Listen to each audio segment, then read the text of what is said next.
What's up, guys? So, sorry the microphone is still broken. I haven't bought a replacement yet, and sorry I'm very, very sick, so apologies for my croaky voice and bloodshot eyes and general appearance. But I really want to get these reviews out because in my most recent reviews I haven't been showing my face because I've been away in different places and I haven't really filmed a review straight up like this in a while, and I want to get back into this. It just doesn't really help me that I'm so sick right now. But I'm going to talk about Vice. I don't have as much to say about it as I hoped going into the film. The film was directed by Adam McKay, and his last film was The Big Short. And that was the first time that Adam McKay had tackled a more serious issue. His previous films include both Anchorman films, Step Brothers, Talladega Nights, The Other Guys, and The Big Short back in 2015 was sort of the first time that he tackled a true story and a very important story, like the housing crisis. And in that film, he brought a very unique style of directing to it. He used lots of narration, lots of freeze frames, celebrity cameos, and just lots of very weird sort of scenes intercut amidst the narrative to tell his story. And I absolutely loved that style in The Big Short. And he uses that exact same style in Vice, and I much preferred it in The Big Short. I don't dislike all these quick cuts and, freeze frames and narration and just strange characters walking in and out scenes. I don't mind that style because it did work sometimes in this film, but it just doesn't have nearly as much of an impact as it did in The Big Short. So the film is about Dick Cheney. It's basically all about Dick Cheney, starting from his college years to when he becomes vice president to George W. Bush.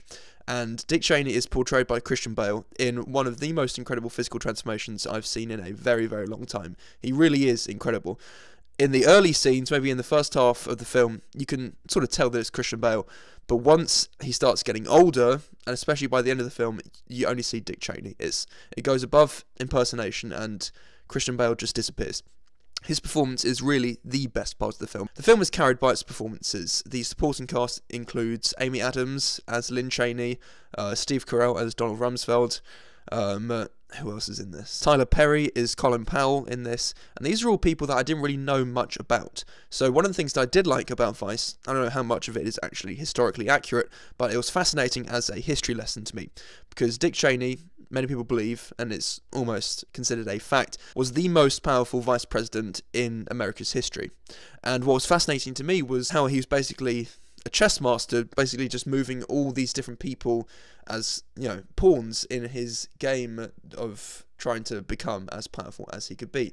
So all the, behind the scenes parts of American politics, that all fascinated me, the way that he can get certain bills passed and the way that the Constitution works. I loved all of that. And for the first 2/3 of the film, I actually thought that I was, really enjoying it, and I was. There's a really, really funny scene that happens halfway through.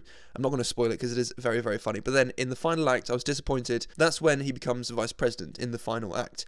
And that's when the film just loses it. It forgets that it's all about Dick Cheney, and it becomes more about 9/11, which obviously is a very serious subject, but it's not what the film was about. It just loses track of everything that it had been building towards. Another thing that I didn't really like about Adam McKay's style was that the film didn't feel like a film. It sort of felt like lots of disconnected scenes just sort of mashed together. Sam Rockwell is one of my favourite actors, and he plays George W. Bush in this film. He was one of the actors that I forgot to mention earlier on. And as soon as he makes his first appearance in this film, you just know that he's going to be the best part of the film. And he really is. He's so charismatic, he's so funny. Every scene that he's in is elevated simply because of his presence. So all in all, Vice has fantastic performances, and sometimes its style works very well. Other times it doesn't really, at least not for me. It was a fascinating history lesson for me personally, because I didn't know much about any of this story, but unfortunately it sort of loses its way in its final act and loses sight of the fact that it is a Dick Cheney film.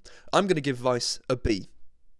It's worth checking out. Lots of people that I know really like this film. See it for Christian Bale's performance, because he really is fantastic. He should definitely be one of the front runners for Best Actor at the Oscars. And yeah, if you guys have sseen Vice, let me know what you thought. Like, comment, subscribe, whatever you want to do, and until the next time, goodbye.